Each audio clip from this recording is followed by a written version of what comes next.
Good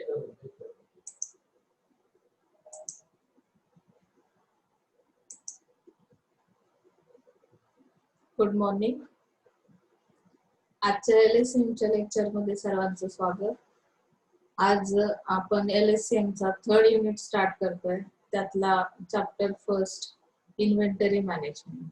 म्हणजे overall जर first unit पासून काउंट केला तर चॅप्टर 9 येतो आणि युनिट 3rd मधला चॅप्टर फर्स्ट. ओके, म्हणजे प्रत्येक युनिट मध्ये 4 चॅप्टर आहेत. आपण आता पहिला चॅप्टर इन्व्हेंटरी मॅनेजमेंट. आता आपण इन्व्हेंटरी म्हणजे काय ते पाहिलेलंच आहे, पण तरी सुद्धा आपल्याला इथे पुन्हा मीनिंग स्टडी करायचंय.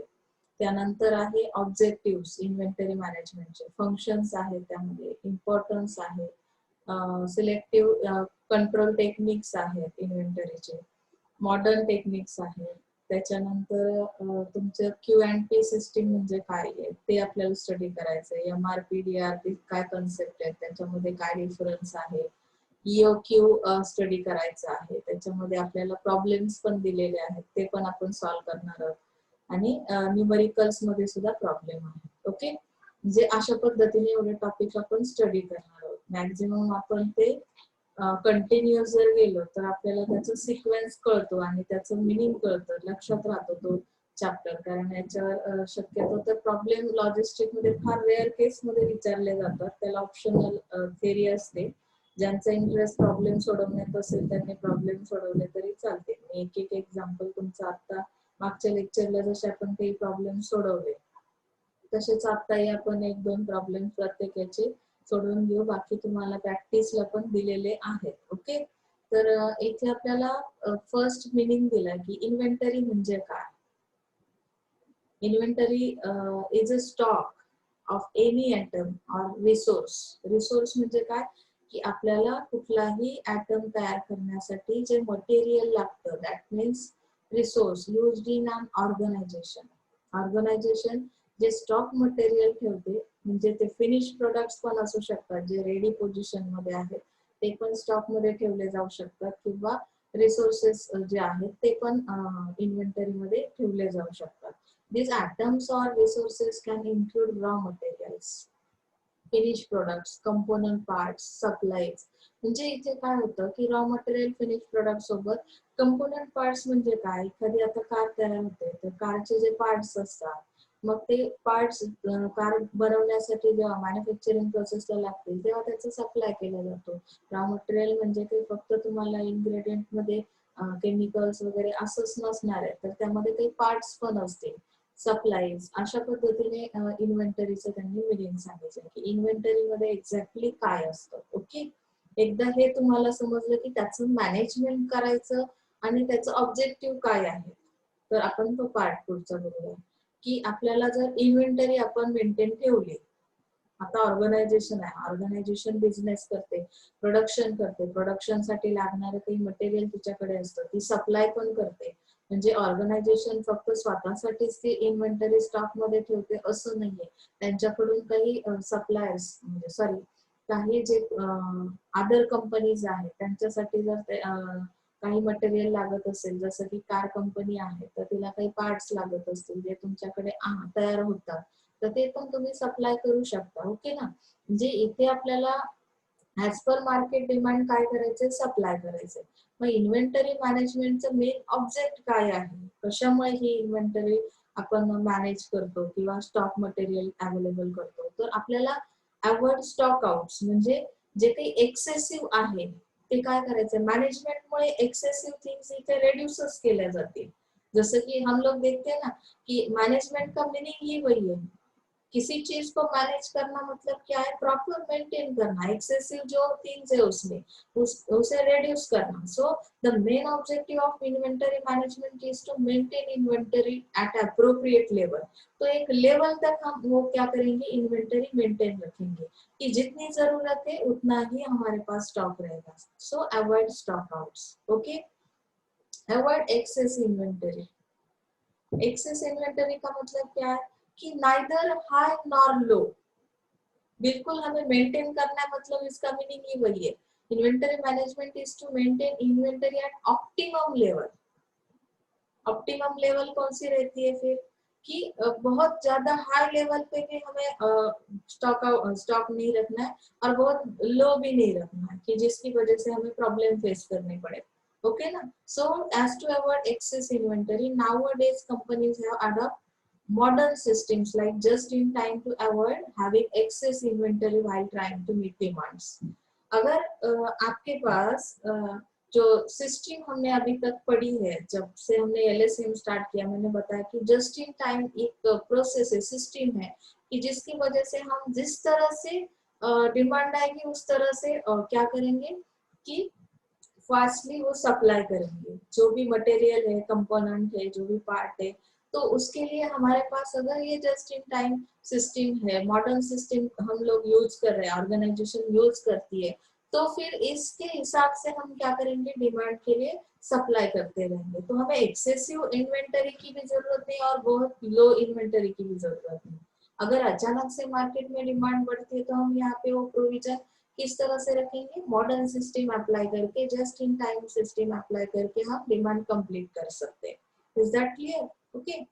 सो मूव गुड्स एफिशिएंटली, ये एक ऑब्जेक्ट है कि अगर हमें हम लोग मैनेजमेंट करते हैं, इन्वेंटरी का मैनेजमेंट करते हैं, तो हमारे पास वो एबिलिटी आती है कि हम लोग क्या कर सके, ऑर्गेनाइजेशन क्या कर सके कि इफिशिएंटली गुड्स को सप्लाई कर सके. कि एबिलिटी आने के लिए क्या करना पड़ता है, फिर ऑर्गेनाइजेशन को इन्वेंटरी मैनेजमेंट करना पड़ेगा. Efficient distribution is a customer satisfaction issue. Efficiently क्यों करना है, क्योंकि जो भी कस्टमर है उसका सेटिस्फेक्शन यहाँ पे बहुत जरूरी है. तो चैनल सेलर्स एंड और रिटेलर्स, इनके थ्रू जो भी हम लोग सेलिंग करते हैं, तो उनके लिए एफिशिएंसी का होना बहुत जरूरी है. एफिशिएंट सर्विसेज अगर आपके हैं, उस तरह से आप गुड्स की सर्विस दे रहे हो, प्रोवाइड कर रहे हो रिटेलर्स के लिए, तो at that time your customer is fully satisfied. So next objective is maximize profit margins. See this fourth point, maximize profit margin, यानी कि वेल मैनेजमेंट है तो ऑब्वियसली प्रॉफिट तो मिलेगा, क्योंकि ये तो प्रॉफिट मार्जिन ऑब्जेक्टिव हर ऑर्गेनाइजेशन का रहता है. If the inventory level is appropriate, it will result in lower inventory management cost.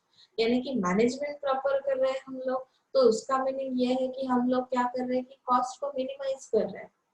आपका वेल प्लान है, वेल मैनेजमेंट है, तो ऑर्गेनाइजेशन ऑब्वियसली यहाँ पे कॉस्ट को मिनिमम यानी रिड्यूस करती है और इसकी वजह से आपका प्रॉफिट मार्जिन बढ़ता है. Is that clear?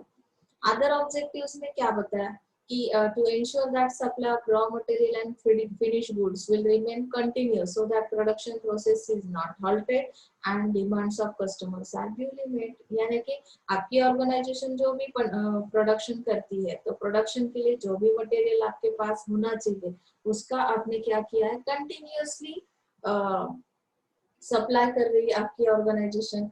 प्रोडक्शन करते वक्त अदर ऑर्गेनाइजेशंस भी क्या कर सकते हैं, आपके थ्रू वो फिनिश प्रोडक्ट की डिमांड कर सकते हैं. तो हम लोगों ने अगर कंटिन्यूअसली प्रोडक्शन प्रोसेस के लिए क्या कर दिया, सप्लाई कर दिया, तो यहाँ पे हॉल्टिंग का कोई चांस ही नहीं रहता है.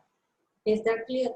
सो कस्टमर की जो डिमांड है वो क्या हो सकती है, कंटिन्यूअसली कंप्लीट होती रहेगी, क्योंकि प्रोडक्शन प्रोसेस अगर होती है तो प्रोडक्ट अवेलेबल नहीं कर सकते हम मार्केट में एज पर कस्टमर डिमांड. सो यहाँ पे ये एक ऑब्जेक्ट आपका होना जरूरी. To minimise inventory carrying cost, यानी कि इन्वेंटरी की कॉस्ट कम करनी है. तो कॉस्ट कम करने के लिए हमने क्या कर दिया, प्रॉपर मैनेजमेंट किया, ऊपर के जो पॉइंट्स हमने पढ़े, एफिशिएंट सप्लाई किया गुड्स का, स्टॉक आउट को अवॉइड किया, इस तरह से हमने क्या कर दी, प्रोविजन कर दी. तो ऑब्वियसली ये ऑब्जेक्ट है कि to minimise inventory carrying cost. To keep investment in inventory at optimum level, ये भी हमने ऑब्जेक्ट देखा. To reduce the losses of theft, obsolescence and wastage. तर यहाँ पे जसं आपण ज्याला म्हणतो बिघाड नाही झाला पाहिजे कुठलाही, म्हणजे तो प्रोडक्शन प्रोसेस प्रॉम्प्टली झाली तरच कदाचित प्रोडक्टची क्वालिटी आपण मेंटेन करू शकतो. म्हणून इथे चोरीपासून किंवा काही बिघाड होण्यापासून, वेस्टेज होण्यापासून काय करायचं आपल्याला, त्या सगळ्या गोष्टी टाळायच्या आहेत, रिड्यूस करायच्या आहेत, कमी करायच्या. सिस्टीम मध्ये जर तुम्ही 100 प्रोडक्ट तयार करताय आणि 100 प्रोडक्ट तयार करताना जर 50% तुमचं डॅमेज होत असेल, वेस्ट होत असेल, ऍब्सोल्युशन्स होत असेल, तर काय होणार आहे की तुम्ही तुमची ऑर्गनायझेशन लॉस मध्ये जाऊ शकते. So this things will be avoided and to reduce the loss of everything. Okay, to minimize inventory ordering cost. Inventory ordering cost को मिनिमाइज करना है कि जो ऑर्डर्स आते हैं ऑर्डर्स कंप्लीट करने के लिए आपको जो भी प्रोविजन करनी पड़ती है that process will minimise inventory ordering cost. Okay, objective समझ में आया. So next point is functions of inventory. Inventory क्या फंक्शनिंग करता है, तो functions served by managing inventory. Ideally, organizations prefer to maintain a zero level inventory, and but practically it is not possible to serve customers' requirement by maintaining zero level inventory. तो अगर आपके पास कोई भी inventory का provision ही नहीं organisation के पास, तो आप कस्टमर को सेटिस्फाई नहीं कर सकते, उसकी नीड्स को कंप्लीट नहीं कर सकते, तो ये पॉसिबल नहीं जीरो लेवल इन्वेंटरी का होना. So this organisation have to maintain certain level of inventory, यानी कि कुछ लेवल तक आपको वो प्रोविजन रखनी ही पड़ती है, क्योंकि अगर मार्केट में सिचुएशन खराब है, आपका प्रोडक्शन चल रहा है और प्रोडक्शन के दौरान अगर मार्केट से आपको कोई जो रॉ मटेरियल है, जो कंपोनेंट्स है, वो अवेलेबल नहीं हो रहे ऑन द स्पॉट, तो ऐसे हालात में प्रोडक्शन रुक सकता है, हॉल्ट आ सकता है, और इस बीच कस्टमर के बीच में और आपके बीच में क्या हो सकता है, गैप तैयार हो सकता है. तो ये गैप अगर हमें अवॉइड करना है तो कुछ लेवल तक हमें इन्वेंटरी की प्रोविजन करना बहुत बहुत नेसेसरी है. Is that clear? So understood. It can be understood that inventory is an asset. ये प्रॉपर्टी है आपकी, that should be deployed in such a way that it gives the maximum return of the capital invested. जो भी investment करते हैं ना आप इसके लिए, तो इस प्रॉपर्टी पे अगर हम लोग इन्वेस्टमेंट करते हैं तो ऑब्वियसली हमें इससे रिटर्न्स भी उतने ही एक्सेसिव मिलने वाले, मैक्सिमम रिटर्न्स मिलेंगे. ओके, सो इसके लिए हमें ये प्रोविजन करना बहुत जरूरी है. The four prime functions served by inventory. अभी एक एक फंक्शन हम बाकी के जो 4 फंक्शंस है उसके बारे में स्टडी कर सकते हैं. देखिए यहाँ पे फर्स्ट पॉइंट है जियोग्राफिकल स्पेशलाइजेशन. इन्वेंटरी अलग geographical specialisation for individual operating units, यानी कि जो भी आपका इन्वेंटरी का स्टॉक है तो जियोग्राफिकल स्पेशलाइजेशन के हिसाब से आप वो अवेलेबल कर सकते हैं कि कहाँ से कौन सा प्रोडक्ट हम क्या करेंगे, परचेस करेंगे इन्वेंटरी के लिए. तो ज्योग्राफिकल के हिसाब से, जैसे अब अगर हम कोकन एरिया के बारे में देखते हैं तो यहाँ पे मोस्ट ऑफ द कौन सी चीज ज्यादा मिलती है या प्रोडक्शन किसका होता है, तो राइस का या मैंगोज का. तो इस तरह से अगर आपके प्रोडक्ट के लिए जो नेसेसरी थिंग्स है, ज्योग्राफिकल एरिया का स्पेशलाइजेशन क्या है, उस हिसाब से हम इन्वेंटरी को क्या कर सकते हैं, मेंटेन कर सकते हैं. The need for geographical specialization arises because various factors of production like power, material, water, labor, etc. are located at considerable distance from the major market. यानी कि ये चीज अवेलेबल करने से पहले हमें क्या सोचना है, ज्योग्राफिकल स्पेशलाइजेशन के बारे में तो सोचना ही है, बट यहाँ पे हमें जो प्रोडक्शन के लिए मटेरियल चाहिए तो वो किस लोकेशन पे या कितने डिस्टेंस पे अवेलेबल हो रहा है उसके बारे में भी हमें सोचना जरूरी है. अगर वो मटेरियल हमारे प्लांट के हिसाब से या ऑर्गेनाइजेशन कहाँ पे, फर्म कहाँ पे, मेजर मार्केट कहाँ पे, उनके बीच का डिस्टेंस कितना है, कौन से मार्केट से ये आप अवेलेबल कर रहे हो, तो डिस्टेंस काफी यहाँ पे क्या करता है, इम्पैक्ट करता है. आपने लॉजिस्टिकल फंक्शंस में, लॉजिस्टिकल एक्टिविटीज में ये सब पढ़ा है कि अगर ट्रांसपोर्ट करना है, ट्रांसपोर्टेशन से क्या होगा, डिस्टेंस बढ़ेगा उतनी आपकी कॉस्ट बढ़ेगी प्रोडक्शन की, और यहाँ पे आपके प्रोडक्ट की कॉस्ट ऑब्वियसली बढ़ेगी. तो हमें डिस्टेंस के बारे में सोचना बहुत जरूरी है, क्योंकि लॉजिस्टिकल ऑपरेशंस जो है वो भी हमें करना है. डिस्टेंस के हिसाब से हमें material handling, loading, unloading, transportation, labour charge, ये सब बढ़ता है. ओके ना, तो इसके बारे में जानकारी हमारे पास होना बहुत जरूरी है. Hence, for economical gains, manufacturing operations are usually located close to sources of these factors of production. Manufacturing की प्रोसेस कहाँ पे करनी है, तो जहाँ से आपको आपका जो मटेरियल है अवेलेबल हो रहा है उस नियर बाय लोकेशन के पास ही आपका मैन्युफैक्चरिंग ऑपरेशन अगर होता है तो शायद पॉसिबल है कि यहाँ पे आपको इकोनॉमिकल गेन्स यानी कि कुछ फायदा हो सकता है. समझ में आ रहा है? Okay, Such geographical separations will require internal inventory transfer to completely integrate components into final products. यानी कि geographical separation जो है ये क्या requirement क्या है उसकी internal inventory transfer to completely integrate components.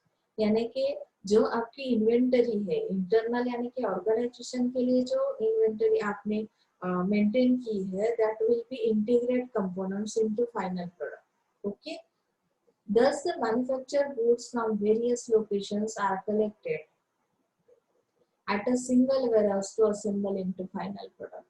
यानी कि जो मैन्युफैक्चरिंग के गुड्स है जो डिफरेंट लोकेशंस पे मैन्युफैक्चर हो रहे हैं तो उससे हमें क्या करना है कि कलेक्ट करना है और सिंगल वेयर हाउसिंग की प्रोविजन करनी है असेंबल करना है उन प्रोडक्ट को फाइनल प्रोडक्ट बनने तक यानी कि जब तक कि वो प्रोडक्ट मार्केट के लिए डिमांड नहीं किया जाता कस्टमर के थ्रू तब तक हमें उसका असेंबलिंग करना है उसे स्टोर रखना है उसे प्रॉपर मेंटेन करना है एग्जांपल दिया है देखो Procter and Gamble uses distribution centres to combine products from its laundry food and healthcare divisions to offer the customer a single integrated shipment. यानी कि वो लोग क्या करते हैं प्रॉक्टर एंड गैम्बल की सर्विस कैसी है तो उन्होंने डिस्ट्रीब्यूशन सेंटर्स रखे हैं जिसके थ्रू वो लोग क्या करते हैं कि ये जो कंबाइंड प्रोडक्ट्स है तो प्रोडक्ट्स की कैटेगरीज उन्होंने डिफाइन किए अगर एट ए टाइम मार्केट से ये तीनों चीजों की क्या आती है डिमांड आती है तो उनका इंटीग्रेशन करके शिपमेंट की जाती है यानी कि एट ए टाइम इनका सेंटर क्या करेगा ये तीनों चीजें अवेलेबल करेगा पैकिंग मतलब बंडल के साथ बंडल पैकेजिंग जो रहता है तो उस बंडल के अंदर आपको ये डिफरेंट टाइप के कैटेगरी के प्रोडक्ट्स अवेलेबल हो सकते हैं डिफरेंट डिविजन्स जो है तो वो क्या करेंगे अवेलेबल करेंगे when geographical specialization is utilized inventory in the form of materials semi-finished goods components and finished goods is introduced to the logical system यानी कि लॉजिकल सिस्टम के अंदर जो भी आपका इन्वेंटरी है मतलब कि मटेरियल है या सेमी फिनिश गुड्स है तो लॉजिस्टिकल सिस्टम के लिए क्या किया जाएगा इंट्रोडक्शन दिया जाएगा मतलब कि ये जो भी उसका मतलब मेंटेनेंस है या स्टॉकिंग है लोडिंग अनलोडिंग है सब लॉजिस्टिकल सिस्टम के थ्रू ही किया जाएगा समझे ना जहाँ पे ज्योग्राफिकल स्पेशलाइजेशन मतलब जो लोकेशन है वहां से ये चीजें अवेलेबल करना है उसे मेंटेन करना है तो इसका ट्रांसफर इसका वेयर हाउसिंग ये सब क्या आता है लॉजिस्टिकल सिस्टम के अंदर आता है सो economies gained through geographical specialization will invariably offset increase inventory and transportation cost यानी कि यहाँ पे अगर geographical specialization invariably क्यों बताया कि अगर डिफरेंट लोकेशन है और डिस्टेंस अगर है अगर डिस्टेंस नहीं है सॉरी तो आपको इकोनॉमिक्स गेन मिल सकता है यानी कि आप प्रॉफिट में हो सकते हैं ये इन्वेंटरी या ट्रांसपोर्टेशन की कॉस्ट जो है वो कम हो सकती है इसकी वजह से हमें इकोनॉमिक्स में क्या हो सकता है प्रॉफिट मिल सकता है ओके ना सो डीकपलिंग डीकपलिंग का मीनिंग क्या है अभी वो देखना है economic lot size of manufacturing may be different from the market requirements यानी कि decoupling process permit each product to be manufactured and distributed in economic lot size that are greater than market demands यानी कि हमें इस तरह production करना है product का कि डीकपलिंग प्रोसेस किस तरह की प्रोविजन करती है कि प्रोडक्ट का मैन्युफैक्चरिंग और डिस्ट्रीब्यूशन इकोनॉमिक लॉट साइज में करना है मतलब excessive greater than market demands okay excessive करना है मतलब कि मार्केट की डिमांड जितनी है उससे भी ज्यादा हमें क्या करना है प्रोडक्शन करना है या डिस्ट्रीब्यूशन करना है डीकपलिंग मतलब अभी क्या है वो समझ में आएगा आपको एग्जांपल हम देखते हैं let us consider a tyre manufacturing unit अभी ये टायर मैन्युफैक्चरिंग यूनिट किस तरह से काम करती है देखो this unit once the production operations begin will continue to produce a certain type of tire till an economic lot size is produced यानी कि ये प्रोडक्शन इस तरह से करेंगे कि एक्सेसिव फॉर्म में करेंगे or there may not be market demand for the entire lot of production, but the production of the lot was carried out keeping in mind in the future demand. यानी कि ये जो excessive production किया जाता है, manufacturing किया जाता है प्रोडक्ट का, तो इस ये करने के पीछे क्या रीजन है? तो ये फ्यूचर डिमांड के बारे में सोचकर, यानी जो हम प्रिडिक्शन बोलते हैं, उनके माइंड में जो भी फ्यूचर डिमांड है सेट है, तो उसके हिसाब से ये लोग एक्सेसिव प्रोडक्शन करते हैं. That is called economies of production. Okay, तो इसका डीकपलिंग का मीनिंग समझा आपको. This is sent to the market in large shipments with full load capacity to achieve economies of transportation.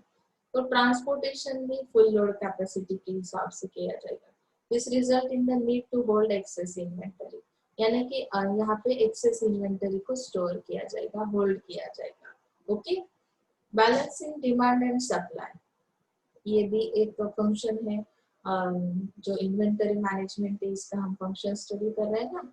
तो थर्ड फंक्शन क्या है? There is a time gap between the demand and supply for the products.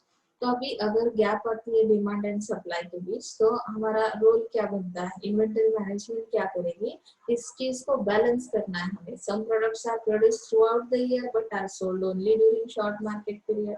That means हमने वो example देखा था woollen cloth का, वो यहाँ पर भी उन्होंने रिपीट किया है कि कुछ प्रोडक्ट्स का प्रोडक्शन जो है फुल ईयर होता है but are sold only during short market period. यानी कि वुलन क्लॉथ्स किस सीजन में सेल होते हैं आपको पता है, तो पर्टिकुलर टाइम पीरियड में इसका सेलिंग होता है, लेकिन प्रोडक्शन तो फुल ईयर करना पड़ता है. तो इसकी वजह से इसका जो डिमांड और सप्लाई है, इसे बैलेंस करना हमें बहुत जरूरी है इन्वेंटरी मैनेजमेंट के अंदर. Okay, similarly some products are produced only during a short period. कुछ प्रोडक्ट्स जो है उसका प्रोडक्शन शॉर्ट पीरियड में होता है. बिल्कुल अपोजिट है, जो पॉइंट्स ऊपर का आपने देखा उसके बिल्कुल अपोजिट है कि प्रोडक्शन शॉर्ट पीरियड में होता है but are consume throughout the year. That means agricultural products. तो जैसे कि हम इसमें देख सकते हैं ना, बीट, जवार वगैरह, इस तरह के कुछ एग्रीकल्चरल प्रोडक्ट्स जो कि लिमिटेड टाइम पीरियड में उसका प्रोडक्शन होता है, उसके लिए इन्वायरमेंटल फेवरेबल होना वगैरह, ये सब चीजें आपको पता है एग्रीकल्चरल प्रोडक्ट्स की. तो उसका कंजम्पशन तो हम फुल ईयर करते हैं, चपाती वगैरह तो हर रोज खाते हैं, लेकिन प्रोडक्शन तो साल में एक बार ही होता है एग्रीकल्चरल प्रोडक्ट का. तो इसकी वजह से इसका भी बैलेंस करना है हमें डिमांड एंड सप्लाई का. ओके, इन्वेंटरी मैनेजमेंट के through. In both cases holding inventory is very important. अगर आप इन्वेंटरी का प्रोविजन नहीं करेंगे तो पॉसिबल नहीं आपको ये बैलेंस करना, क्योंकि मार्केट से डिमांड तो फुल ईयर आने वाली, प्रोडक्शन तो लिमिटेड इसमें शॉर्ट पीरियड में होगा. तो फिर किस तरह से हम स्टॉक आउट रखेंगे, सॉरी स्टॉक रखेंगे. ओके ना. बफर अनसर्टेनिटीज, यहाँ पे बफर स्टॉक जो है, यानी कि safety stock is also known as buffer uncertainties. यानी कि the purpose of safety stock is to facilitate continuity in operations. अगर आपको कंटिन्यूअसली क्या करना है, ऑपरेशंस कंप्लीट करने यानी सप्लाई करना है, तो सेफ्टी स्टॉक का होना भी बहुत जरूरी है. तो holding inventory as safety stock protect against two types of uncertainties. यानी कि जो इन्वेंटरी में सेफ्टी स्टॉक प्रोटेक्ट किया जाता है, उसमें दो तरह की अनसर्टेनिटीज बताए उन्होंने. Demand in excess of forecast during the performance cycle. For example, customer request for more or less unit than planned, or delays in performance cycle length, for example delay in order receipt, order processing or transportation. तो buffer uncertainty क्यों होती है? तो उसका meaning हमें यहाँ पे समझ में आ रहा है कि during demand in excess of forecast, यानी कि कस्टमर की रिक्वेस्ट फॉर मोर और लेस यूनिट्स देन प्लान. आपका जो प्लान है, कस्टमर की कितनी रिक्वेस्ट आ सकती है, तो उसमें मैंने जो भी फोरकास्टिंग किया वो बहुत एक्सेसिव था कभी कभी या बहुत कम था, तो भी ये बफर अनसर्टेनिटी हो सकती है. उसके बाद उन्होंने जो परफॉर्मेंस साइकिल बताई है, तो उसके अंदर उन्होंने क्या बताया है कि delays in performance cycle length itself. यानी कि आपका जो परफॉर्मेंस है उसमें डिले हो रहा है, यानी कि ऑर्डर रिसीव करना, ऑर्डर प्रोसेसिंग करना, तो यहाँ पे हमें क्या करना है कि ऐसी जब सिचुएशन आती है कि जैसे कुछ प्रॉब्लमेटिक सिचुएशन हम इसे बोल सकते हैं कि एक्सीडेंटल केस, जैसे कि अगर यहाँ पे हमारा प्रिडिक्शन क्या हो रहा है, गलत हो रहा है और इसकी वजह से परफॉर्मेंस भी सही नहीं हो रहा है, या फोरकास्टिंग की वजह से भी एक्सेसिव अगर हम प्रोडक्शन कर रहे हैं या बहुत लो भी यूनिट में प्रोडक्शन कर रहे हैं, तो हमें इस चीज को क्या करना है, बैलेंस करना है। तो बैलेंस करने के लिए हमारे पास क्या होना जरूरी है, सेफ्टी स्टॉक आउट का होना बहुत जरूरी है। ओके, समझ में आया बफर अनसर्टेनिटी कि जहाँ पे हम प्रॉब्लम में आ सकते हैं, ऐसा लग रहा है कुछ चीजें अनसर्टन है, कभी कभी हमारे जो अंदाज है वो भी गलत हो सकते हैं। तो ऐसे हालात में हमें इन्वेंटरी मैनेजमेंट के थ्रू इस तरह से बैलेंस करना है और जो भी सेफ्टी स्टॉक है उसे अवेलेबल रखना है। Okay, is that clear here? Okay ना? So let's see the importance of stock outs, sorry inventory management. अभी इन्वेंटरी मैनेजमेंट की इम्पोर्टेंस क्या है, तो यहाँ पे ऑब्वियसली हमने पहले ही देखा कि इसकी वजह से स्टॉक आउट जो है उसे क्या किया जाएगा, मैनेज किया जाएगा या रिड्यूस किया जाएगा, मेंटेन किया जाएगा। तो इसकी वजह से क्या होगा कि to ensure that customers have access to products as and when they need them. अगर अवॉइड करते हैं हम स्टॉक आउट्स को, तो हम क्या कर सकते हैं कि कस्टमर जो है उसके लिए प्रोविजन कर सकते हैं उसकी नीड्स जिस तरह से, और असेस कर सकते हैं वो प्रोडक्ट्स की जो उनकी नीड है। ओके ना? अवॉइड एक्सेस इन्वेंटरी ऑल्सो, ये भी इम्पोर्टेंस है कि एक्सेस इन्वेंटरी को हम अवॉइड करते हैं। Now this is because carrying excess inventory results in increasing all inventory related costs like warehousing cost, material handling cost. अगर एक्सेसिव इन्वेंटरी हम क्या करेंगे, मेंटेन करेंगे, तो शायद पॉसिबल है कि हमारी जो लॉजिस्टिकल कॉस्ट है, यानी कि warehousing related, material handling related cost बढ़ जाएगी और उससे हमें क्या होगा, लॉस होगा। तो हमें इन सारी चीजों को अवॉइड करना है। That is the importance of inventory management. Move goods efficiently, इसकी वजह से क्या फायदा होगा कि every extra second spent in these processes add to the cost of inventory management. अगर efficiently हम लोग किसी चीज का क्या नहीं कर रहे, सप्लाई नहीं कर रहे, तो फिर यहाँ पे क्या होता है कि इसकी हर एक सेकेंड का क्या बताया उन्होंने कि कॉस्ट कितनी आती है इन्वेंटरी मैनेजमेंट की। अगर इफिशिएंटली हमारे मूवमेंट नहीं होती है तो शायद हमें प्रॉब्लम हो सकती है, यहाँ पे कॉस्ट बढ़ सकती है। तो it is very important to move good efficiently, और ये सब हम इन्वेंटरी मैनेजमेंट में करते हैं तो कॉस्ट ऑब्वियसली कम हो जाती है। ओके, मैक्सिमाइज प्रॉफिट मार्जिन, ये तो है ही, हमें मैक्सिमाइज करना है। तो मैक्सिमाइज प्रॉफिट मार्जिन ये इन्वेंटरी मैनेजमेंट का एक इम्पोर्टेंस है कि इन्वेंटरी मैनेजमेंट की वजह से हम क्या कर सकते हैं कि अप्रोप्रिएट लेवल तक ही इन्वेंटरी मैनेज करते हैं, तो हमारा जो लॉस है वो यहाँ पे क्या होगा, कम हो जाएगा और हमारी कॉस्ट भी कम हो जाएगी। तो ऑब्वियसली हमारी प्रॉफिट मार्जिन एक्सेसिव मिलेगा। तो ensure continuity in production process, assurity कब मिलती है हमें कंटिन्यूअस प्रोडक्शन प्रोसेस की, जबकि हम इन्वेंटरी का प्रॉपर मैनेजमेंट करते हैं। It is the importance of inventory management. To minimise inventory carrying cost, minimise कैसे होती है इन्वेंटरी कैरिंग कॉस्ट, क्योंकि हम क्या करते हैं कि जिस तरह के कॉस्ट हमें आते हैं, logistical cost, transportation, warehousing, material handling, जो हमने पहले चैप्टर स्टडी किए, तो इस लेवल को यानी कि an increase in level of inventory will lead to increase in all associated cost, so inventory management is required. अगर इन सारे लॉजिस्टिकल कॉस्ट अगर हमारी बढ़ती है तो इससे क्या होगा कि हमारी ओवरऑल इन्वेंटरी की कॉस्ट बढ़ जाएगी। तो हमें इसे मिनिमाइज करना है और जिसकी वजह से हम प्रॉफिट में रह सकते हैं। To keep investment in inventory at optimum level, तो इन्वेस्टमेंट कितना करना है, ऑप्टिमम लेवल तक ही करना है इन्वेंटरी में, और ये हम पॉसिबल कर सकते हैं इन्वेंटरी मैनेजमेंट के थ्रू। ये एक इम्पोर्टेंस है। अभी कुछ इन्वेंटरी कंट्रोल टेक्निक्स दी है आपको, ये भी बहुत अच्छा वाला टॉपिक है, आपको जैसे समझ में आएगा क्योंकि आप बहुत टैलेंट बच्चे हो।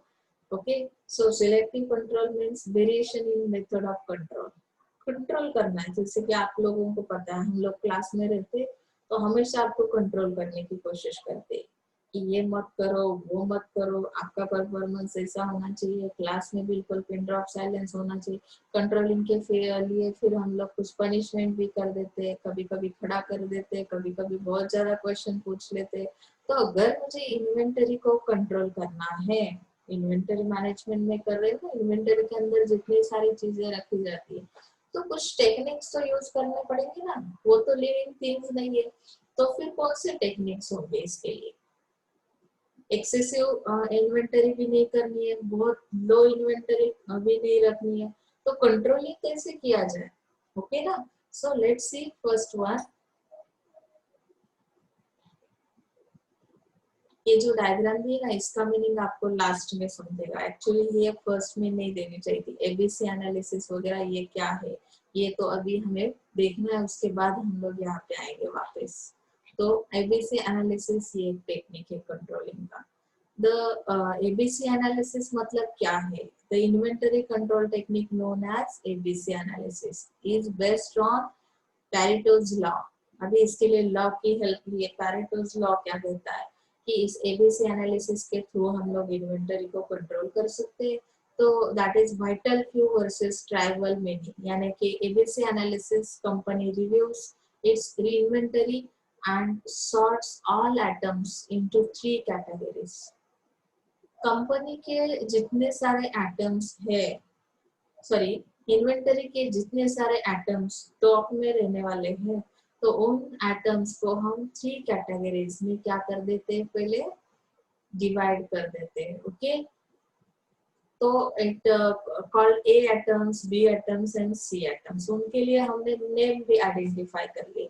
अगर ये एबीसी एनालिसिस है तो एक कैटेगरी को हमने ए नाम दे दिया, दूसरी कैटेगरी को बी और थर्ड कैटेगरी को C. Okay, now statistics reveal that just a few number of atoms account for bulk of annual expenditure on materials।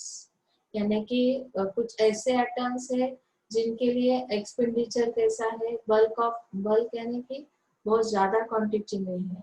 These few atoms are called A atoms. On the contrary, some are numerous in number. बहुत ज्यादा numbers में जिसका contribution है, contribution is less significant. यानी कि अभी हम लोग ए एटम क्या है वन बाय वन देखते हैं, आपको यहाँ पे कंफ्यूजन हो सकता है। सो let's C first one, A atoms. It is usually found that hardly 5 to 10% of the total atoms account for 70 to 75% of total money spent on the materials। यानी कि ए कैटेगरी का जो प्रोडक्ट है, atom है, उसपे हमारा जो भी 5 to 10% एटम्स इसमें है। ओके, और उसके लिए मनी कितना स्पेंड होता है उस मटेरियल के लिए, 70 to 75% of total money spend. तो यहाँ पे इन्वेस्टमेंट कितने की कैटेगरी में, प्रोडक्ट्स एटम्स कितने हैं, such items are called A items. This items require very tight control. Tight control क्यों है? क्योंकि कैटेगरी में एटम्स तो कम है, लेकिन उसमें हमारा जो इन्वेस्टमेंट है वो बढ़िया है। सो टाइट कंट्रोल है। This items should be procured frequently, और वो फ्रीक्वेंटली क्या किए जाते हैं, प्रोक्यूर किए जाते हैं। So B items means what, generally 10 to 15% of the total atoms and represent 10 to 15 of the total expenditure on the materials। उस पे खर्चा कितना आने वाला है, 10 to 15%, और एटम्स भी 10 to 15% है। तो these are intermediate atoms। The control on these atoms need not be tight and rigid as A atoms। तो A atoms की तरह तो ये atoms rigid नहीं है, टाइट नहीं है, क्योंकि यहाँ पे जितने एटम्स है उतना एक्सपेंडिचर है। ओके, सी एटम में क्या दिया है, दीज आर न्यूमरस, यानी बहुत ज्यादा नंबर्स में ये अवेलेबल है, 70 to 80%। अगर आप देख रहे हो यहाँ पे स्क्रीन पे तो आपको समझ में आएगा कि यहाँ पे ए कैटेगरी में 5 to 10% एटम है, इसमें 10 to 15% है, लेकिन सी कैटेगरी में 70 to 80% टोटल एटम्स है। और and inexpensive as it represents hardly 5 to 10%। Expenses इसके लिए कितने आते हैं, 5 to 10% इन्वेंटरी मैनेज करने के लिए। सो एनुअल एक्सपेंडिचर इतना बहुत कम है, और न्यूमरस यानी बहुत ज्यादा क्वांटिटी में वो एटम्स है, these atoms should be procured infrequently, okay, and in sufficient quantities. So let us see this one. ये डायग्राम में उन्होंने ये जो चीजें हमने स्टडी की वो मेंशन की, आप डायग्राम देख के बता सकते हैं। ए बी सी एटम, इस तरह से इसका जो भी एक्सपेंडिचर है कैटेगरी में, एटम्स कितने, नंबर ऑफ एटम्स यहाँ पे दिए, कॉस्ट दिए है, तो इस तरह से उन्होंने डायग्राम के थ्रू ये चीज आपको बताई। Above diagram reveals the 10% of atom accounted for 70% of cost.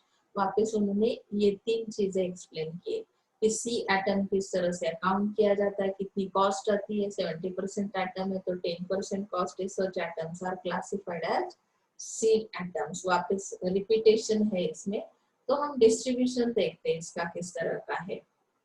ABC class जो है, कैटेगरीज तीन जो है इन्वेंटरी में जो एटम्स है, तो ए क्लास में number of items 10%, total cost incur 70%, B में 20% एटम्स 20% कॉस्ट, ओके, सी में 70% एटम्स 10% कॉस्ट। तो आपको क्या लग रहा है इसमें से सबसे ज्यादा कम एक्सपेंडिचर आने वाला एटम कौन सा? सी है, ओके। सो एबीसी के लिए हम लोगों ने कंट्रोलिंग सिस्टम को इस तरह से रख दी कि हाई कंट्रोलिंग सिस्टम रहेगी ए एटम के लिए, क्योंकि इसमें एटम्स कम है और एक्सपेंडिचर ज्यादा है। आप देख सकते हैं इसमें ऊपर के कॉलम में ए में एटम्स कम है लेकिन एक्सपेंडिचर ज्यादा है, सो यहाँ पे हाई कंट्रोलिंग सिस्टम की जरूरत है। कंट्रोल टेक्निक स्टडी कर रहे हैं ना, तो कैटेगरीज तो बनाए हमने फर्स्ट का एबीसी एनालिसिस के दौरान।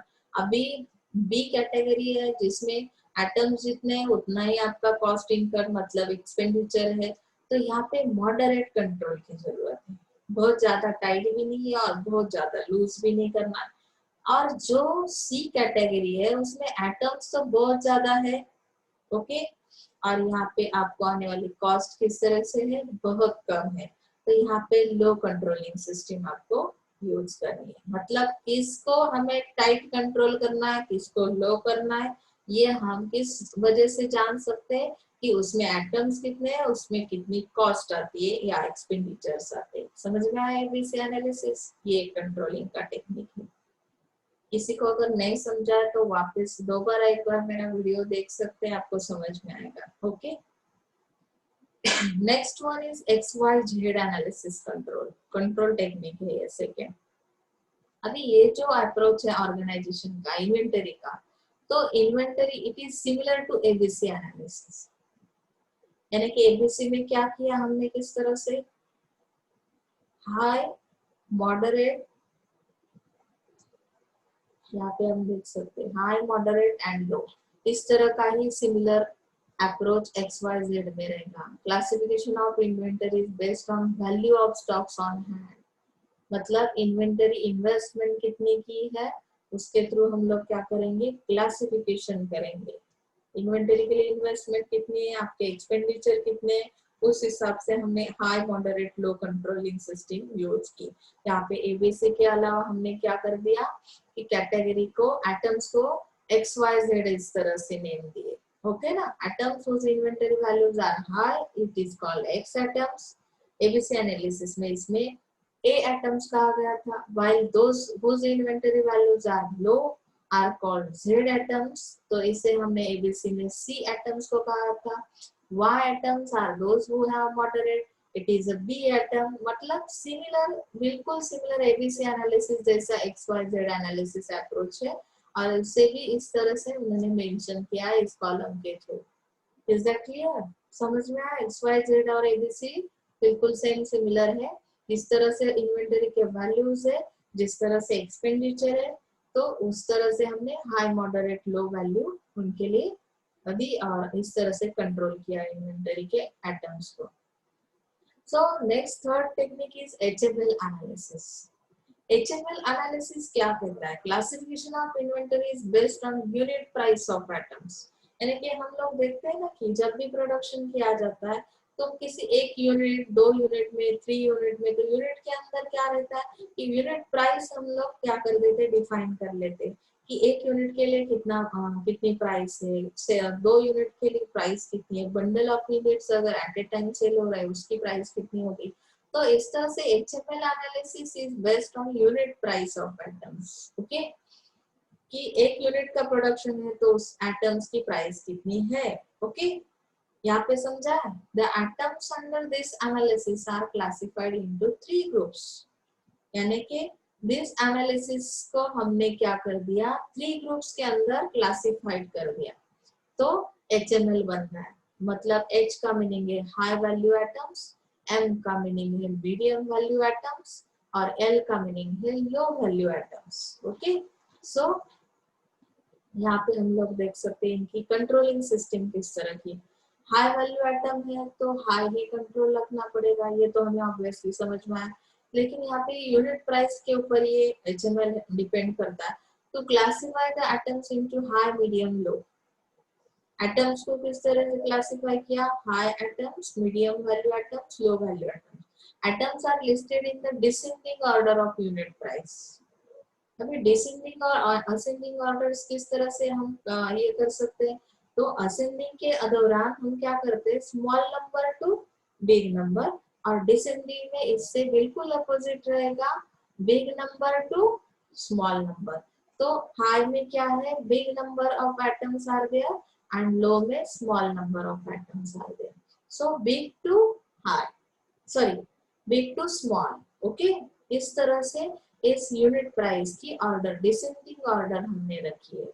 सो the management may then fix the cut off lines of unit prices for deciding 3 categories. That means the management may decide 2 categories. Atoms with unit price is greater than 10,000 may be classified as H atoms. At H atoms के लिए हमने category first, उसमें क्या कर दिया, जैसे अगर हमें डिसेंडिंग ऑर्डर फॉलो करनी है तो यहाँ पे क्या करना पड़ेगा कि फर्स्ट उन्होंने कंडीशन रखी है कि जिस एटम की प्राइस कैसे है, ग्रेटर देन 10,000 है, 10,000 से भी ज्यादा है जो एटम की unit price, that items are called H atoms. Second condition रखी है, items with unit price between ₹5,000 to 10,000, मतलब इन बिटवीन 5,000 to 10,000, मतलब कुछ भी हो सकती है यूनिट प्राइस, 5 हो सकती है, 6 हो सकती है, 7 हो सकती है, 10 तक कोई भी प्राइस यूनिट प्राइस हो सकती है। तो यहाँ पे उन्होंने क्या कर दिया, in between 5,000 to 10,000 may be classified as M atoms, यानी कि medium level atoms. HML study कर रहे हैं, देखो ध्यान में रखो, H एटम्स कैसे करते कहते हैं, unit price is greater than 10,000, M price is unit price is in between 5,000 to 10,000, and last one L. L means atoms with unit price is less than 5,000 may be classified as L atoms, means low atoms. See this, HML समझा, इस तरह से condition रखिए, समझी। Descending order है, descending order के हिसाब से कंडीशंस ये है, 3 कंडीशंस के बाद हमें समझ में आता है HML किस तरह से डिफाइन किया, कंट्रोलिंग सिस्टम किस तरह से है। अगर एटम्स को कंट्रोल करना है, दैट मीन्स हमें इन्वेंटरी को कंट्रोल करना है। इन्वेंटरी में हमें एक्सेसिव प्रोडक्शन भी नहीं करना है और बहुत लो प्रोडक्शन भी नहीं करना है, सॉरी लो एटम्स भी नहीं रखने। क्यों नहीं रखने, क्योंकि हमें एक पर्टिकुलर लेवल तक कंट्रोलिंग करना, पर्टिकुलर लेवल तक वो कैटेगरी होनी चाहिए अवेलेबल। तो इस तरह से हम ये कंट्रोलिंग टेक्निक्स अप्लाई करेंगे। Is that clear? Okay, so next one is VED analysis. ये भी कंट्रोलिंग का टेक्निक है, बहुत बहुत इंटरेस्टिंग है, मुझे तो ये पढ़ाने में भी बहुत मजा आता है और ध्यान में रखने के लिए तो बहुत इजी है आपको भी। इस पे क्वेश्चनिंग आता है देखो कंट्रोलिंग टेक्निक्स पे, तो इसके लिए मैं बहुत ज्यादा टाइम दे रही हूँ आपको। सो VED analysis means what? This classification of atom is based on criticality of the atom. अभी क्रिटिकल कितने हैं, आप लोग बोलोगे मैडम ये सब्जेक्ट ही क्रिटिकल है, तो सब्जेक्ट क्रिटिकल नहीं है बिल्कुल। आपका अगर ध्यान है तो आपको समझ में आएगा कि VED एनालिसिस क्या है। क्रिटिकलिटी के ऊपर ये एटम्स को हमने क्लासिफाई कर दिया है। तो that means V is equal to vital items, okay, essential items E and D means desirable atoms. अभी vital atoms means vital मतलब क्या है? Without which production will come to a halt. मतलब those atoms without which production would come to a halt. If these atoms are not available on time, production would come to halt. ये atoms अगर आपको नहीं मिलते तो इसमें halt लेना पड़ता है। प्रोडक्शन अगर रुका है तो प्रोडक्शन रुकने की वजह से इसमें हॉल्टिंग आता है। General policy of companies is to maintain good inventory of vital items so as to avoid delays in production. तो प्रोडक्शन को रुकवाना नहीं, हॉल्टिंग बिल्कुल लेना नहीं है।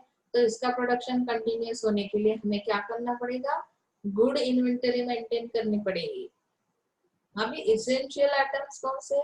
Those items whose stock out cost is very high, यानी कि इसमें जो एटम्स है उसकी कॉस्ट कितनी है? हाई है, okay. And desirable items are those items whose stock out or shortage causes only a minor disruption for a short duration in the production schedule. The cost incurred is very nominal. Desirable atoms में कभी कभी disruption आता है। वो क्यों बताया कि disruption किस वजह से आता है? कि प्रोडक्शन का schedule, short duration in the production schedule, यानी कि ड्यूरेशन कम मिलता है, तो इसकी वजह से इसमें आने वाली कॉस्ट भी बहुत नॉमिनल है। वीडी बहुत सिंपल है, देखो, तो इसमें only vital items, essential items and desirable items दिए। Vital means high, E means moderate and D means low. Same similar उन्होंने हाँ किस तरह से कंट्रोलिंग सिस्टम चाहिए वो बताया, ओके।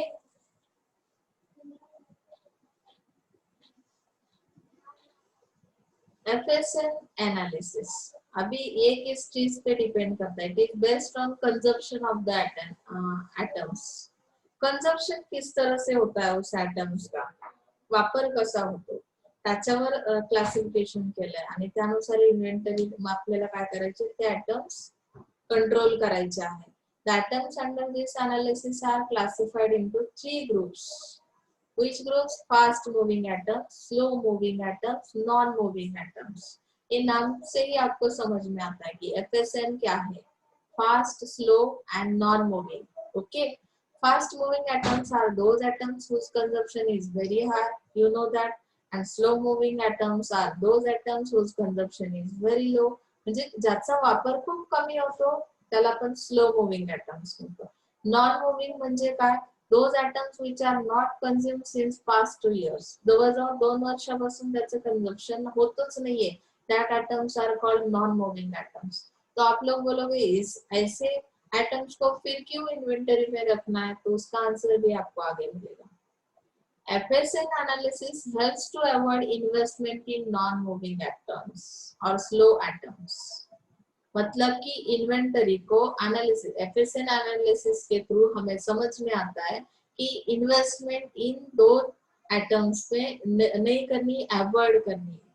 नॉन मूविंग एटम्स और स्लो एटम्स में इन्वेस्टमेंट नहीं करना है, ये एनालिसिस के बाद हमें समझ में आता है। It also helps to identify active atoms which need to be reviewed regularly. जो फास्ट एटम्स है, एक्टिव एटम्स है, फास्ट मूविंग एटम्स है, उन्हें उनका रिव्यू हमें रेगुलरली लेना है। समझ में आया? ये एनालिसिस क्यों किया जाता है? क्योंकि बहुत बार ऐसा होता है कि 2 साल से जो प्रोडक्ट सेल ही नहीं हो रहे, जिसका कंजप्शन नहीं हो रहा है, उसी आइटम पे अगर हमने इन्वेस्टमेंट कर ली तो शायद हम फास्ट मूविंग पे ज्यादा कॉन्सेंट्रेट नहीं कर सकेंगे, क्योंकि फास्ट मूविंग पे अगर कंसंट्रेशन नहीं है तो हमें जो प्रॉफिट मार्जिन मिलने वाला है वो तो बिल्कुल नहीं मिलेगा। सो यहाँ पे कंट्रोलिंग टेक्निक्स की वजह से हमें ये नॉलेज मिलता है कि कौन से आइटम में इन्वेस्टमेंट करना है, okay. So FSN analysis is also important for controlling technique. See GNGLF golf analysis, in short आप लिख सकते हो। गॉल्फ का मीनिंग क्या है? किस तरह से क्लासिफिकेशन किया है एटम्स का? तो नेचर ऑफ सप्लाई, जो सप्लायर का नेचर है, यानी गवर्नमेंट किस तरह से सप्लाई करती है इस एटम्स को, नॉन गवर्नमेंट ऑर्गेनाइजेशंस किस तरह से सप्लाई, मतलब कि सप्लायर्स कौन है उसके हिसाब से हमें इसका क्लासिफिकेशन करना है एटम्स का। ओके, लोकल सप्लायर से तो फिर इस एटम्स को हमें किस तरह से, और एफ जो है गोल्फ का, G means government, NG means non government, L means local supplier और एफ मीन्स फॉरेन सप्लायर। अभी क्लासिफिकेशन तो कर रहे हैं हम लोग। G group covers all atoms procured from government suppliers and public sector undertakings. Transaction with this category of supplier involve long lead time. अभी supplier ये किस टाइप के है, सप्लायर के नेचर के ऊपर डिपेंड है ये एटम्स का क्लासिफिकेशन। जी ग्रुप का सप्लायर कौन है, गवर्नमेंट सप्लायर से, जिनको लीड टाइम कैसा है, जिनका लॉन्ग लीड टाइम है, यानी कि आपने अगर उसकी डिमांड की उस टाइप के एटम्स की तो उसमें लीड टाइम बहुत ज्यादा है, यानी कि आज अगर मैं ऑर्डर प्लेस करती हूँ तो उसका वेटिंग पीरियड 2 वीक का भी हो सकता है, 2 मंथ का भी हो सकता है, 6 मंथ का भी हो सकता है। तो लीड टाइम लॉन्ग होने की वजह से हमें इसका नेचर समझ में आता है कि गवर्नमेंट सप्लायर्स किस तरह से उस एटम को सप्लाई करेंगे। Is that clear? एनजी का मतलब क्या है, non government, that groups cover all items procured from non government, यानी कि इसमें भी ऑल एटम्स को कवर करते हैं ये लोग, नॉन गवर्नमेंट ऑर्गेनाइजेशंस यानी कि suppliers. But transaction with this category of suppliers involve moderate delivery time.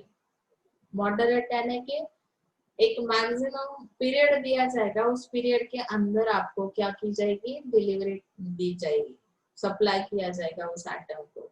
Okay, next thing है L group contains atoms bought from local suppliers. Local suppliers जो है वो कैसे रहेंगे, आपको एटम्स इजीली अवेलेबल हो सकते हैं लोकल सप्लायर के थ्रू।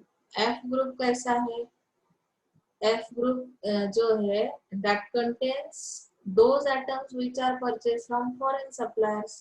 तो फॉरेन सप्लायर्स को आप देख सकते हैं यहाँ पे कि किस तरह से हाई कंट्रोलिंग टेक्निक्स यहाँ पे लगाने पड़ेंगे। और जो लोकल सप्लायर इनके लिए लो कंट्रोलिंग टेक्निक यूज करनी पड़ेगी, ये जो एटम्स है, क्योंकि ये लोकल सप्लायर से तो आपको इजीली अवेलेबल होंगे। नॉन गवर्नमेंट सप्लायर्स जो है उनको भी लो कंट्रोलिंग टेक्निक की जरूरत है, क्योंकि वो भी क्या करेंगे, एक मॉडरेट टाइम पीरियड देंगे जिसके अंदर आपको एटम्स अवेलेबल करेंगे इन्वेंटरी के लिए। Is that clear? Next one G, G यानी गवर्नमेंट पे हमें ज्यादा कंट्रोलिंग सिस्टम रखनी पड़ेगी। क्यों, गवर्नमेंट एटम्स जो है हाई कंट्रोल रखना पड़ेगा, यानी कि उस पे बहुत ज्यादा ध्यान रखना पड़ेगा। अगर ऑर्डर्स कब मिलेंगे, ऑर्डर प्लेस कब किए और उनका जो लीड टाइम है वो बहुत लॉन्ग है, तो फिर हमें यहाँ पे हाई कंट्रोल करना पड़ेगा इन्वेंटरी को। इस तरह के आइटम्स की अगर आपको डिमांड आती है मार्केट से, अगर वो मुझे मेरे पास अवेलेबल नहीं है, तो ऑर्डर करने के बाद भी वो बहुत डिले, मतलब लीड टाइम बहुत ज्यादा लेंगे, तो यहाँ पे हम बैलेंस नहीं कर पाएंगे सप्लाई और डिमांड को। तो इसकी वजह से इसको कंट्रोल में रखना जरूरी है, इसका इन्वेंटरी प्रॉपर मेंटेन करना at a particular level, that is very very necessary. Okay, समझ में आ रहा है ना? एसडीई एनालिसिस, ये भी एक टेक्निक है। देखो एसडी बहुत इजी है, that classification is based on availability of atoms, यानी कि किस तरह से एटम्स अवेलेबल होते हैं, मतलब कि बहुत बार बहुत दिक्कत होती है उसे मेंटेन कर रखने में। मतलब जो एटम्स है under this analysis classified into 3 groups. S means scarce, बहुत हार्डली है वो क्या करें मिल सकते। डी मीन्स डिफिकल्ट है, थोड़ा डिफिकल्ट है। E means easily atoms available हो सकते। Scarce classification comprises of those atoms which are not easily available। बहुत मतलब क्या बोल सकते, कॉम्प्लेक्स प्रोसेस है। It normally includes imported products or products channel through government agencies। जैसे हमने इससे पहले देखा ना कि गवर्नमेंट जो भी सप्लायर है, अगर गवर्नमेंट के जो भी आइटम्स है वो इन्वेंटरी में रखने, तो उसके लिए हाई कंट्रोलिंग सिस्टम चाहिए। क्यों? क्योंकि ये स्केर्स आइटम में जाते हैं, जो हमें क्या करना है कि उसके लिए कंट्रोलिंग बहुत ज्यादा करना पड़ेगा। ओके, इम्पोर्टेड प्रोडक्ट्स भी इसमें आते हैं, क्योंकि हम क्या करते हैं यहाँ पे इंपोर्ट कर लेते, कोई प्रोडक्ट को बाहर से मंगाते, तो इसमें स्केर्स प्रोडक्ट का होना पॉसिबल है। डिफिकल्ट क्या है? अभी कभी कभी some items which are available indigenously but are not easy to procure. More items which come from far of distance, यानी कि अगर बाहर से आने फॉरेन प्रोडक्ट है for which reliable source do not exist fall into this category. यानी कि आपको इस तरह का रिलायबल सोर्स अवेलेबल नहीं होता है बहुत बार, कि हम किस पे ट्रस्ट करें, जिसके थ्रू आप लोग वो प्रोडक्ट मंगाते हैं, सप्लायर कौन है, उससे उसकी वजह से भी कभी कभी डिले हो सकता है। So it is difficult items to available. Okay, easy classification covers those item. अभी इजीली अवेलेबल होने वाले प्रोडक्ट्स कौन से? Items which are readily available in local markets, you know that. Okay, so ये एसडीई एनालिसिस भी इस तरह से है। स्केर्स एटम को हाई कंट्रोल है, डी एटम डिफिकल्ट एटम्स है, तो जिनको तो हम ले सकते हैं, लेकिन थोड़ी डिफिकल्टी कभी कभी रिलायबल सोर्स ना होने की वजह से आती है, तो यहाँ पे मॉडरेट कंट्रोल सिस्टम रखनी चाहिए। और ई एटम्स जो कि लोकल कस्टमर्स के लोकल सप्लायर्स के थ्रू अवेलेबल होते हैं, सो इसके लिए लो कंट्रोलिंग टेक्निक यूज करनी चाहिए इन्वेंटरी में। ओके, एसओएस एनालिसिस क्या है? SOS analysis is based on seasonality और अदरवाइज ऑफ द एटम्स। अभी सीजन वाइज कैसे एटम्स अवेलेबल होते हैं, उस तरह से ये एसओएस एनालिसिस काम करता है। आप लोग क्या करो, जब भी आपको ये ध्यान में रखना है ना, तो इसके शॉर्ट फॉर्म ध्यान में रखने, और कितने सारे टेक्निक्स है उसके शॉर्ट फॉर्म आप अपने सामने, जो भी आप जो स्टडी रूम है आपका, वहाँ पे एक चार्ट बना के रखो, तो आपको ये एनालिसिस इजीली क्या होंगे, अंडरस्टैंड होंगे और ध्यान में भी रहेंगे। ओके ना, ये सही टेक्निक होगा। रोज के रोज अगर आप ये एनालिसिस के नेम देखोगे और उसका जो लॉन्ग फॉर्म है किस तरह से हाई मॉडरेट लो सिस्टम इसमें क्लासिफिकेशन क्रिटिकलिटी के ऊपर डिपेंड है, या कंजप्शन के ऊपर डिपेंड है, या अवेलेबिलिटी के ऊपर डिपेंड है, तो ये भी आपके ध्यान में रह सकता है। ओके ना, सो this seasonality means the analysis classify the atom into two groups. Analysis identifies atoms which are seasonal and are available only for limited period. For example, agricultural products like raw mangoes is available for limited time, and therefore such atoms are procured to last the full year. जैसे कि mangoes, अभी raw mangoes भी बताया, उससे जो भी products बनते हैं ना, पिकल्स वगैरह, तो डिमांड उसकी तो फुल ईयर रहेगी। तो हमें क्या करना है, उस आइटम्स को भी इन्वेंटरी में रखना है और उस पे भी हमें क्या करना है, कंट्रोल रखना है, क्योंकि वो सीजनल आइटम्स लिमिटेड पीरियड के लिए प्रोडक्शन उसका होता है और डिमांड तो फुल ईयर के लिए होती है। सो इसका एनालिसिस करना पड़ेगा कि कौन से आइटम्स सीजनल है। ओके, अभी ओएस एस का मीनिंग तो समझा, सीजनल। ओएस का मीनिंग है ऑफ सीजनल। ऑफ सीजनल मतलब क्या है? Seasonal but are available throughout the year. Off seasonal मतलब क्या है कि ये अवेलेबल होते हैं throughout the year and the prices however the lower during the harvest time. Harvesting का इसका जो टाइम है, तब इसका जो प्राइस है वो लो रहेगा। Okay, and the quantity of such items is fixed after comparing the cost saving due to lower prices against high cost of carrying inventories. So non-seasonal items quantity is decided on different considerations. अभी non seasonal है मतलब क्या है कि इसकी quantity किस तरह से डिसाइड की जाएगी, उसके लिए कुछ कंसीडरेशंस दिए जाएंगे नॉन सीजनल के लिए। ओके, तो हाई में आता है सीजनल एंड लिमिटेड, मॉडरेट में आता है seasonal but available throughout the year. Controlling system फिर मॉडरेट रखनी पड़ेगी। Seasonal items particular time period में ही मिलते हैं और लिमिटेड रहते हैं, तो इसके लिए हाई कंट्रोलिंग सिस्टम लगेगी। लो में ऑफ सीजनल प्रोडक्ट्स आएंगे। Okay, modern inventory control techniques. अभी ये मॉडर्न टेक्निक्स हमें स्टडी करने। अभी तो इन्वेंटरी के लिए हमने जो टेक्निक्स किए वो आपको समझ में आए ही है, ऐसा मैं इमेजिन करती हूँ। और हम लोग आगे चलते मॉडर्न इन्वेंटरी टेक्निक्स के लिए, जैसे कि JIT सिस्टम में जस्ट इन टाइम मैनेजमेंट कैसे किया जाता है इन्वेंटरी की। ये जापानीज फिलोसॉफी ऐसा कहा है और 1970s से ये प्रैक्टिस में है। एंड मेनी जापानीज ऑर्गेनाइजेशन जो है उन्होंने 1970s से क्या किया है, ये अप्लाई की है philosophy, Japanese philosophy just in time. और कंसेप्ट जो है JIT it is develop by Taiichi Ohno of Toyota Motors Corporation in 1950। तो ये डेवलपमेंट कब हुआ इसका, इस कंसेप्ट का, कि JIT exactly just in time कब आया, डेवलपमेंट किसने की? तो तैची नाम है, तैची ओनो ऑफ टोयोटा मोटर्स कॉर्पोरेशन। ये कॉर्पोरेशन जो है उन्होंने 1950 में ये कंसेप्ट लाई JIT की। ये ध्यान में रखना है, inventory management is a Japanese philosophy है। Okay, so just in time is an inventory management philosophy aim at reducing waste and redundant inventory by delivering product just when an organization needs them। यानी कि organisation को जिस चीज की जरूरत है उसे क्या किया जाता है कि विदाउट डिले, मतलब कि यहाँ पे डिलीवरी जस्ट की जाती है, प्रोडक्ट की क्विक की जाती है। मतलब कि यहाँ पे ये फिलोसॉफी बहुत काम की है।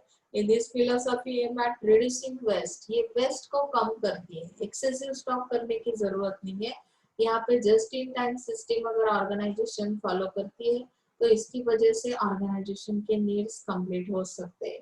Just in time is making only what is needed when it is needed and in what amount needed। just in time क्या डिफाइन करता है?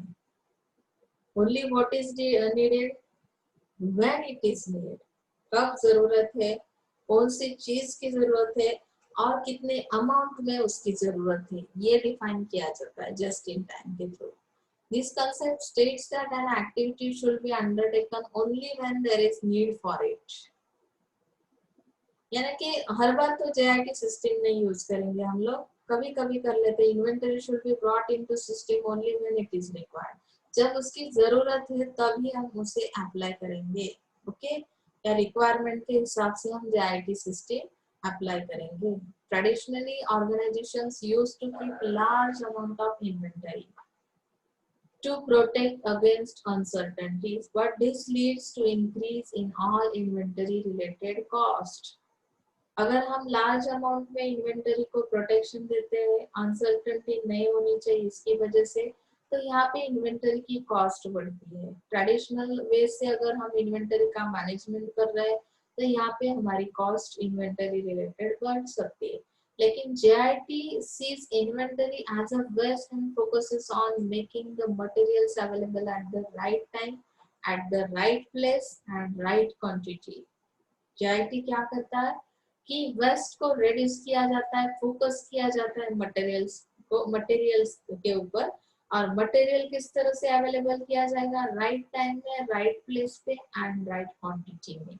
Is that clear? Okay, JIT क्या है, JIT कहाँ से आया, ये कौन सी फिलोसॉफी है, इसने इसका डेवलपमेंट किया, कितने ईयर में किया, इस मैनेजमेंट के थ्रू हम किस तरह से प्रोडक्ट अवेलेबल कर सकते हैं, ऑर्गेनाइजेशन की नीड्स को किस तरह से फुलफिल कर लेते हैं।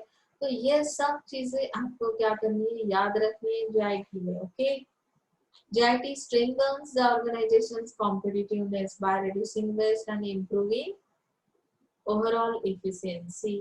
अगर ये इतना इफेक्टिव या इफिशिएंट वर्क करती है तो प्रोडक्टिविटी भी ऑब्वियसली इंक्रीज होगी। JIT की एक diagram the, just in time, zero lead time. यहाँ पे लीड टाइम बिल्कुल नहीं, जैसे कि प्लेस ऑर्डर की और वेटिंग पीरियड लगवा दिया 2 वीक 3 वीक, ऐसा नहीं है। यहाँ ये क्विकली सप्लाई करेगी। जीरो इन्वेंटरी, यहाँ पे इन्वेंटरी की जरूरत नहीं। जीरो फेल्यूर्स, यहाँ पे बैलेंस किया जाएगा ऑल थिंग्स को। रिड्यूस कॉस्ट, ये बहुत सारे, मतलब JIT के इम्पोर्टेंस क्या है, बेनिफिट्स क्या है वो बताया। Transportation cost gets reduce, quickly available करती है, warehousing cost also reduce, material handling cost gets reduce, quick time में राइट प्लेस पे राइट टाइम में अगर अवेलेबल करती है मटेरियल, तो यहाँ पे मटेरियल हैंडलिंग कॉस्ट रिड्यूस हो गई, वेयर हाउसिंग स्टोरिंग में रखने की जरूरत नहीं, ट्रांसपोर्टेशन में रखने की जरूरत नहीं, that all cost will be reduce, inventory level gets reduced and processing time gets reduced. That means these are the benefits of JIT system. Is that clear? अभी एग्जांपल्स दिए, कौन से कंपनीज JIT फॉलो करते हैं, इसका भी knowledge हमें थोड़ा बहुत होना जरूरी है। तो डेल की जो कंपनी है that has followed JIT principles to make its manufacturing process a success. Manufacturing process successful अगर चाहिए तो ये JIT ने तो इस तरह से सक्सेस लिया है, ये JIT सिस्टम अप्लाई करके। टोयोटो कंपनी जो है वो भी इस तरह की JIT सिस्टम यूज करती है। जैसे production strategy is highlighted by the fact that raw material are not brought to the production floor until an order is received. Okay, just in time two ये क्या है, अभी इसमें फिर इन्वेंशन दिया है, देखो कि JIT2 क्या है।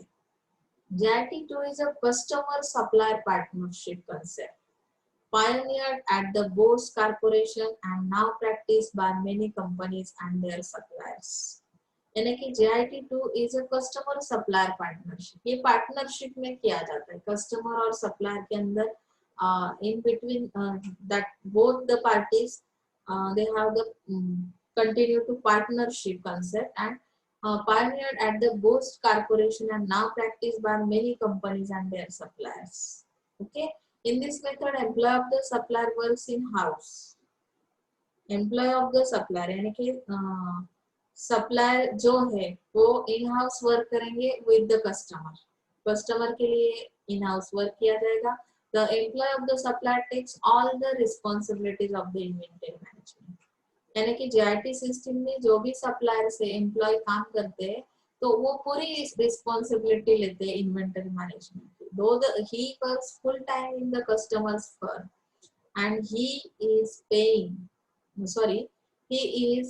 being paid by the supplier, and this employees keeps an eye on the stock and orders products as and when necessary. Employee पूरी responsibility लेते हैं, मतलब वो क्या करते हैं कि always observations रखते हैं कि stock material कितना है, orders कितने हैं, कहाँ पे जरूरी है वो place करना।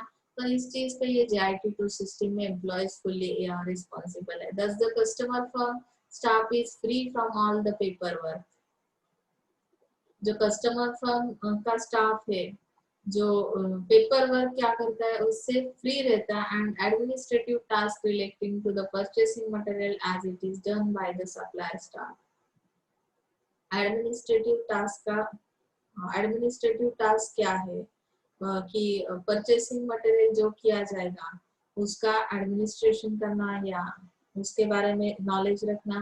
Basically JIT2 is a customer supplier relationship, okay, and where suppliers have been given authority in customers operation।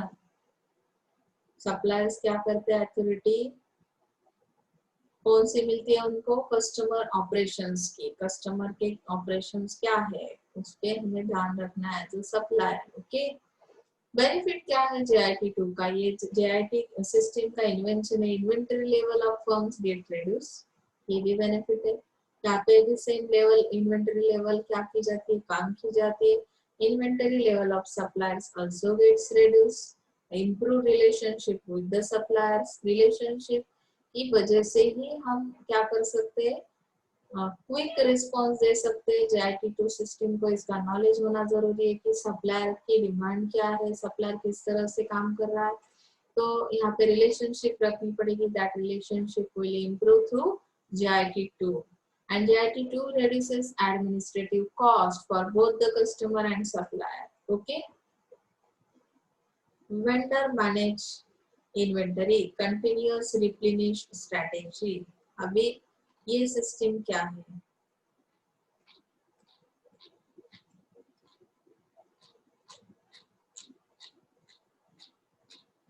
इसमें हम देख सकते हैं it is also called continuous replenishment strategy. यहाँ पे बार बार ज्याला आपण तो पुनरावलोकन करणे, वेंडर मैनेज इन्वेंटरी, यानी कि कंटिन्यूअसली हमें इस पे ध्यान देना है। Traditionally, the customer has to place order before the supplier for the goods, and but in this revised model, the customer no longer places order but instead shares information with the vendors. Suppliers को order देने से पहले वो क्या करते हैं, information vendors के साथ कस्टमर शेयर करते हैं, बराबर है। ट्रेडिशनल वे इस तरह का है, वेंडर मैनेज इन्वेंटरी है कि वेंडर के थ्रू जो इन्वेंटरी मैनेज की जाती है तो वो किस तरह की रहेगी। तो ट्रेडिशनल वे क्या कहता है कि कस्टमर ऑर्डर प्लेस करता है सप्लायर के लिए, बट उससे पहले जो भी आपकी इंफॉर्मेशन है वो वेंडर के साथ कस्टमर पहले शेयर करेगा। Okay, this information relates to the actual usage of their products, current stock on hand and anticipated demand. यानी कि ये इंफॉर्मेशन किस तरह की होगी, फिर जो कस्टमर वेंडर को देगा तो उसमें actual usage of their products, मतलब एक्चुअली वो प्रोडक्ट कितना यूज हो रहा है, करंट स्टॉक कितना है अभी, और आपकी एंटिसिपेटेड डिमांड कितनी है, आगे जाके एक्सपेक्टेशंस कितने हैं।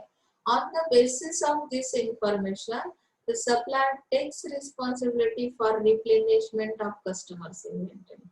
कस्टमर के अगर इस तरह की इंफॉर्मेशन मिलती है सप्लायर्स को, तो सप्लायर्स क्या करते हैं कि रिस्पांसिबिलिटी लेते हैं, रिप्लेनिशमेंट करते हैं कस्टमर इन्वेंटरी को, रिप्लेनिशमेंट करना। No orders are received, but an indication is given by the customer on maximum and minimum limits of stock that they wish to keep in stock. Actually, यहाँ पे customer ने order दी है क्या, नहीं दी है, उसने ओनली इंफॉर्मेशन शेयर की किस चीज की, कि उस प्रोडक्ट का एक्चुअल यूज कितना हो रहा है, करंट स्टॉक कितना है उनके हाथ में, और एंटिसिपेटेड डिमांड कितनी है। उस इंफॉर्मेशन के थ्रू सप्लायर क्या कर लेता है कि इन्वेंटरी को इस तरह से मैक्सिमम एंड मिनिमम लिमिट्स उसको स्टॉक के बारे में समझते हैं और वो उसे स्टॉक में रखने की कोशिश करता है, keep in stock. Okay, is that clear. ये वेंडर मैनेज इन्वेंटरी किस तरह से बनती, no orders are received but an indication is given by the customer on maximum and minimum limits of stocks. Okay, it is the responsibility of the supplier to maintain customers inventory within the stipulated stock levels. Okay, so यहाँ पे process ये देखो diagram में, product delivery supplier to customer, यहाँ पे purchase order, no demand information, on demand information, यानी कि information की वजह से उन्होंने क्या कर दिया, प्रोडक्ट का स्टॉक रखा। Normal replenishment system, vendor manage inventory. Normally जो प्रोविजन की जाती है वो इस तरह की रहेगी, परचेस ऑर्डर ली जाएगी, लेकिन ऑन डिमांड इंफॉर्मेशन जो भी प्रोविजन सप्लायर्स करते हैं that is called vendor manage inventory. Is that clear? Okay, यहाँ पे और एक डायग्राम है, वेंडर यहाँ पे है, शॉप यहाँ पे, डिलीवरी गुड्स यहाँ पे, सेल्स यहाँ से किया जाएगा, स्टॉक यहाँ पे रखेगा, डेटा एनालिसिस इस तरह से किया जाएगा, डिलीवरी नोटिस इस तरह से दी जाएंगे। ये एरोज को ध्यान में रखो, एरोज किस तरह से जाते हैं। ओके, क्विक रिस्पॉन्स ये एक पार्ट है इसमें। अभी when retailer places an order for replenishment, the supplier with the help of EDI, electronic data interchange, finalizes the delivery details and communicates them to the customer in advance. अभी retailer जब भी order place करेगा replenishment की, तो supplier क्या करेगा, supplier EDI की help से क्या करेगा, फाइनलाइज करेगा डिलीवरी को। रिटेलर्स अगर ऑर्डर देते हैं तो सप्लायर्स क्या करते हैं कि डिलीवरी फाइनल करते हैं, उसके डिटेल्स कम्युनिकेट किए जाते हैं ईडीआई के through and communicates them to the customer in advance. Okay, this facilitates scheduling labor and other facilities. Labour का शेड्यूल बनाना पड़ेगा, अदर फैसिलिटीज का शेड्यूल बनाना पड़ेगा, तब हम क्या कर सकते हैं कि इस तरह की डिलीवरी हम क्या कर सकते हैं, दे सकते हैं. This reduces inventories as uncertainties are reduced and total cost resulting into better performance. आपकी परफॉर्मेंस के ऊपर कॉस्ट आएगी. यहाँ पे अनसर्टेनिटी को अवॉइड किया जाएगा, रिड्यूस किया जाएगा, शेड्यूल बनाए जाएंगे लेबर्स के लिए और कस्टमर्स के साथ एडवांस में क्या किया जाएगा, कम्युनिकेट किया जाएगा उस डिलीवरी डिटेल्स के अंदर. And with fast and dependable response, inventory can be ordered as required, resulting in increase in turnover and improved availability. Customer के बारे में जब भी डिमांड पता चलती है, ऑर्डर प्लेस की जाती है रिटेलर के थ्रू, तो हम इस तरह का क्विक रिस्पांस देते हैं, ईडीआर के थ्रू ट्रांसफर कर लेते हैं, एक्सचेंज कर लेते हैं इंफॉर्मेशन, और फास्ट रिस्पांस देने की वजह से उसके रिजल्ट्स क्या मिलेंगे, तो turnover, increase turnover and improve availability. Quick response is a technology-driven cooperative efforts from suppliers and retailers to increase the inventory velocity. तो यहाँ पे इन्वेंटरी की वेलोसिटी बढ़ जाती है क्विक रिस्पॉन्स की वजह से, एंड वैल्यू बढ़ जाती है. यानी जो कोऑपरेटिव एफर्ट्स लेते सप्लायर्स एंड रिटेलर्स क्या करते कि इस सिस्टम के अंदर बहुत सारे एफर्ट्स लेने की वजह से इन्वेंटरी की क्या होती है, वेलोसिटी इंक्रीज हो जाती है. So quick response. अभी कितने बच्चे देखते हैं, हम लोग ये कंप्लीट कर लेते हैं. ऑटोमेटिक और प्रोफाइल रिप्लेनिशमेंट. तो AR means enables the supplier to anticipate the customer's requirement in advance to make replenishment. यानी कि the responsibility for inventory management is placed directly on the supplier. Inventory management की responsibility क्या है? It is placed directly on the supplier. मतलब inventory management जो भी requirement है customer की, उसे क्या करता है, customer requirement is advance and to make a replenishment there should be information flow between customer and supplier that makes inventory availability visible. And while this takes away the inventory management from the customer and gives it to the supplier. मतलब inventory management क्या करता है, inventory management it takes away the inventory management from the customer and gives it to the supplier. Supplier gets the benefit of inventory visibility and more effective management to reduce total cost.